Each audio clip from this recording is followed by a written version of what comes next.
ముందుగా వి ప్రకాష్ గారు. నమస్తే భరత్ గారు. సో ఏమంటారు? కేటీఆర్ చేసిన వ్యాఖ్యలు, అంతకుముందు రేవంత్ రెడ్డి చేసిన వ్యాఖ్యలు మీరే అన్నారు కదా, అన్స్టాపబుల్ అని మీరే అంటున్నారు. ఎస్, ఆ స్టేజ్కి వెళ్ళిపోయినాయి. ఎందుకంటే ఫస్ట్ ముఖ్యమంత్రి గారి దగ్గరనే ఇది ఆగాలే. ఇందాక మహాప్రస్థానంలో ఒక ఫ్యూనరల్కి వెళ్ళాను. అక్కడ జస్టిస్ సుదర్శన్ రెడ్డి గారు కలిశారు. ఆయన ఫస్ట్ మాట్లాడిన మాట ఇదే, ఇది ఎక్కడ దాకా పోతుంది, ఎందుకు ఇట్లా తిట్టుకుంటున్నారు, ఎవరివరిని కంట్రోల్ చేసే పరిస్థితి లేదు, ఏమన్నా పెద్ద ఆయన అనుకుంటేనే ఇది ఆగుతుందేమో అని అన్నాడు. కానీ అట్లా కూడా ఆగుతుందని నేను అనుకోవట్లేదు. ఎందుకంటే గత 2 సంవత్సరాల నుంచి చూస్తున్నాం మనం, రేవంత్ రెడ్డి గారు ముఖ్యమంత్రి అయిన కాడి నుంచి. అయితే ఈ బూతుల గురించి ఒక్క మాట వెనక్కి పోయి చూడాలి మనం. అంటే ఇంతకుముందు ఎట్లుండేదంటే మన ఎన్టీ రామారావు గారి పీరియడ్ లో కుక్కమూతి పిందెలని, అంగుష్ట మాతృలని, ఆ సంస్కృత భాష పెట్టి ఎన్టీ రామారావు గారు తిట్టేవారు. అర్థమైన వాళ్ళకు బాధ అనిపించేది. తర్వాత కేసీఆర్ దగ్గరికి వచ్చేసరికి అది ఇంకొక పద్ధతిలో బేతాల మాంత్రికుడని, ఇట్లాంటి టక్కు టమార గోకర్ణ గజకర్ణ అని ఇట్లా.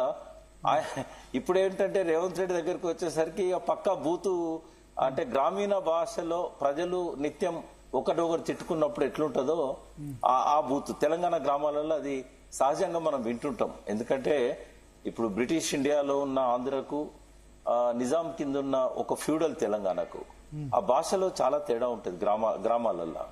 అక్కడ అండి అంటే ఇక్కడ అండి అనకపోతే ఇక్కడ ఉన్న కోస్టల్ ఏరియా నుంచి వచ్చి సెటిల్ అయిన గుంటూరు పల్లెలు కానీ ఇట్లాంటివన్నీ కూడా ఎవరినన్నా మర్యాదగా మాట్లాడకపోతే వాళ్ళు అసహించుకునేవాళ్ళు, విసుక్కునేవాళ్ళు. ఇక్కడనేమో అట్లా ఉండదు. ఈ తెలంగాణ గ్రామాలలో అన్న మామ ఇట్లా ఉంటుంది అన్నట్టు. అండి అనే పదం ఇక్కడ వాడరు, గారు అని వాడరు. ఇక్కడ వాడకపోతే వాళ్ళకు బాధ అనిపించేది, వాళ్ళకు కోపం అనిపించేది. ఈ వ్యత్యాసాలు అనేటి అనాదిగా ఉన్నాయి. ఇప్పుడు మనకు వినబడుతుండేది నాయకులు కొంచెం మర్యాదగా మాట్లాడుతుండేవారు. సమైక్య రాష్ట్రం 57 ఏళ్ల కారణంగా ఆ మర్యాద అనేది నాయకులలో వచ్చింది. కానీ ఇప్పుడు ఏమైందంటే ఎగ్దమ్ వల్ల మాస్ లీడర్స్ అయిపోయినారు అందరూ. ఇప్పుడు కేటీఆర్ గారు మాస్ లీడర్ కాదు, కానీ ఈ want to be transformed as a mass leader. ఆయన కూడా మాస్ లీడర్ కావాలనుకుంటున్నాడు. ఇక్కడ ప్రజలు అభ్యంతర పెట్టట్లేదు, మేధావులు దాని మీద మాట్లాడట్లేదు. ఒక ముఖ్యమంత్రి స్థాయి, హోమ్ మినిస్టర్, సహాయ మంత్రి స్థాయి కేంద్రాన్ని పరిపాలిస్తున్న బండి సంజయ్ ఇట్లా మాట్లాడుతున్నప్పుడు ప్రజలు enjoy చేస్తున్నట్టున్నారు.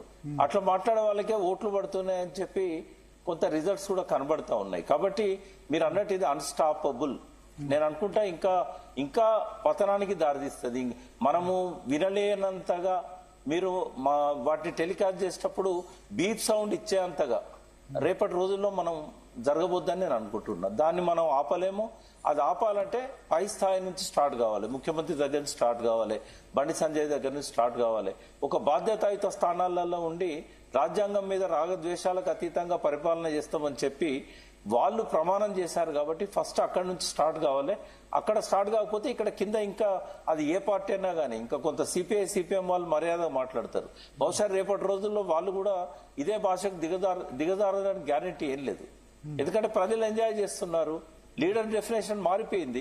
Leader has to lead the people, but leader is led by the people అయిపోయింది. ప్రజలకు ఏది ఇష్టమో చౌకబార్ రాజకీయాలు, బూతులు, అదే వాళ్ళ లీడర్స్ మాట్లాడుతున్నారు. అంటే ప్రజలను నడిపించడం చేతగాక ప్రజల దారిలో పోతున్నారు. ఇది ఇవాళ ఉన్న పరిస్థితి భారత్ గారు. ఓకే, సో దీన్ని ఏమో ఇంకా అడ్డుకట్ట వేయలేమా? అంటే వేయొచ్చు, కానీ ఎట్లుండాలంటే ఎవరో ఒకళ్ళు చొరవ తీసుకొని, ఎవరో ఒకళ్ళు ఇప్పుడు కేసీఆర్ లాంటి పెద్ద మనిషి చొరవ తీసుకొని వద్దు మా పార్టీ నుంచి ఆపేస్తాం, మీరు కూడా ఆపేయండి అని రేవంత్ రెడ్డికి చెప్పడము. అంటే అది సాధ్యమైతే అనుకుంటే ఆయన మాట్లాడతాడు. సాధ్యమవుతుందా? అది అవుతుంది, ఎందుకు కాదు? అందరు కలిసి జెంటిల్మెన్ అగ్రిమెంట్ కుదిరిస్తే ఎందుకు కాదు? అంటే మనందరం కలిసి ఒక అగ్రిమెంట్ కు రావాలి. ఫస్ట్ ఎవరైతే మీడియాలో ఇట్లాంటి మనం ఆపాలి అనుకున్నప్పుడు అది టెలికాస్ట్ చేయకూడదు. లైవ్ లో వచ్చిన తర్వాత టెలికాస్ట్ ఏముంది? లైవ్ లో వచ్చిన తర్వాత టెలికాస్ట్ ఏముంది? ఇవాళ లైవ్ లో మనం ఒకటి, రెండోది మనం కాకపోతే సోషల్ మీడియా టెలికాస్ట్ చేస్తారు. పబ్లిక్ ఇవాళ ఈజీగా ఎవరి పార్టీకి వాళ్ళకు మీడియా ఉంది. అంటే ఇది కొంచెం అన్స్టాపబుల్ లాగానే కనబడుతుంది. ఒక ప్రయత్నం చేయొచ్చు. ఏంటంటే ఇప్పుడు జస్టిస్ సుదర్శన్ రెడ్డి లాంటి వాళ్ళు, మంచి ఉన్నతమైన స్థానాల్లో రిటైర్ అయిన పెద్దలు, ప్రొఫెసర్స్, మాజీ వైస్ ఛాన్సలర్స్, మనలాంటి వాళ్ళము, విశ్లేషకులు అందరం కలిసి మనము ఈ పద్ధతి మంచిది కాదు అని ఒక అప్పీల్ చేయడం వల్ల ఏమైనా వెంకయ్య నాయుడు అప్పీల్ చేస్తేనే దానికి ఏం ప్రతిఫలం లేకుండా పోయింది. ముఖ్యమంత్రి గారిని రవీంద్ర భారత్ స్టేజ్ మీద నిలబెట్టి ఆయన మాట్లాడిన తర్వాత నేను ఈ రోజు నుంచి నేను మాట్లాడను అని చెప్పి మాటించి కూడా ఆయన నిలబెట్టుకోలేదు. నిన్న వెంకయ్యనాయుడు గారి ప్రెస్ మీట్ చూశాను, ఎక్కడో ప్రెస్ లో మాట్లాడుతూ ఈ బూతులు మాట్లాడే నాయకులకు ఓట్లు వేయకండి అని చెప్పాడు డైరెక్ట్ ఆయన. అంటే ఆయన ఒక ఎఫర్ట్ పెడుతున్నాడు. బట్ మన దగ్గర నుంచి కూడా అటువంటి ఎఫర్ట్ స్టార్ట్ కావాలి. ఎట్లయిపోయింది భరత్ గారు, మాట్లాడుతూ నిన్న నేను కూడా ఒక సోషల్ మీడియాలో ఈయన ఎవడికి రా జాతిపిత అంటే నాకు ఒళ్ళు మండి ఈ లుచ్చగాల మాటలు పట్టించుకోమని నేను కూడా నోరు జారిన పరిస్థితి ఉన్నది. అంటే ఆవేశం కోపం అనేది ఆ ఉచ్చ స్థాయికి వెళ్ళిపోతా ఉన్నది. ఇట్లాంటి మాటలు ఒకసారి బయటలోకి వెళ్ళిపోయాక మళ్ళీ వెనక్కి తీసుకోలేము మనం. అంటే కొంచెం దీనికి ఒక ప్రయత్నమే చేయాలి. మీరు ప్రతిసారి కూడా ఇటువంటి విషయాలు వచ్చినప్పుడల్లా మీరు మాట్లాడుతున్నారు, సంతోషం. మీలాగా అందరం కూడా కొంత దాని మీద ఒక కలిసికట్టుగా ఒక ఎఫర్ట్ పెడితే కొంతనన్నా తగ్గుద్దేమో అని అనిపిస్తా ఉంది. కేటీఆర్ మీద కంప్లైంట్ చేస్తున్నారట రేవంత్ రెడ్డి, తర్వాత కాంగ్రెస్ నేతలు. భూపాలపల్లిలో జిల్లా కాంగ్రెస్ అధ్యక్షుడు బట్టు కరుణాకర్ ఫిర్యాదు చేశారట. భూపాలపల్లి పట్టణంలోనే ఈ మాటలు మాట్లాడారు కదా. వ్యక్తిగత దూషణలకు పాల్పడ్డాడంటూ ఆరోపణ. అంటే ప్రచారంలో భాగంగా ఎన్నికల నియమాలు ఉల్లంఘించి రాష్ట్ర ముఖ్యమంత్రి రేవంత్ రెడ్డిపై వ్యక్తిగత దూషణలకు పాల్పడ్డాడంటూ ఆరోపణ. ఇక రేవంత్ రెడ్డి సుభాషితాలు మాట్లాడుతున్నాడు, ఆయన మీద వీళ్ళు కంప్లైంట్ చేస్తారు. అల్టిమేట్ సమాజం ఏమనుకుంటది అని చెప్పి అన్నాడు ఇందాక ప్రెస్ మీట్ లో. మరి ఇంతకాలం ఆయన మాట్లాడుతున్న వాటి గురించి సమాజం ఏమనుకుంటది? ఇప్పుడు హరీష్ రావు గారిని ఆయన బాడీ షేమింగ్ చేయలేదా? పొడుగోడు అని చెప్పి ఎన్నిసార్లు అన్నాడు? ఇట్లాంటివన్నీ ఎంత ఎక్కువ పొడుగు ఉంటే అన్ని ఎక్కువ ఓట్లు పడతాయనట్ట, అంత మునగాడనట్ట అర్థం. అట్లా ఎందుకు ఉంటది? ఇప్పుడు మీరే అన్నారు 55 కిలోలు లేని బక్కపల్సిన వ్యక్తి ఉప్పు గుండెతో తెలంగాణ తీసుకొచ్చిండు కదా. అంతే కదా. నేను అనేది ఏంటంటే ఇవి శరీరాలను, మనస్సును, ప్రజల్లో ఉన్న ఆ ఫాలోయింగ్ ను ఒకదాని మనం ఆ రకంగా ముడిపెట్టకూడదు. ఏదైనా కూడా ఇది మంచిది కాదు, సమాజానికి ఆపాల్సిందే.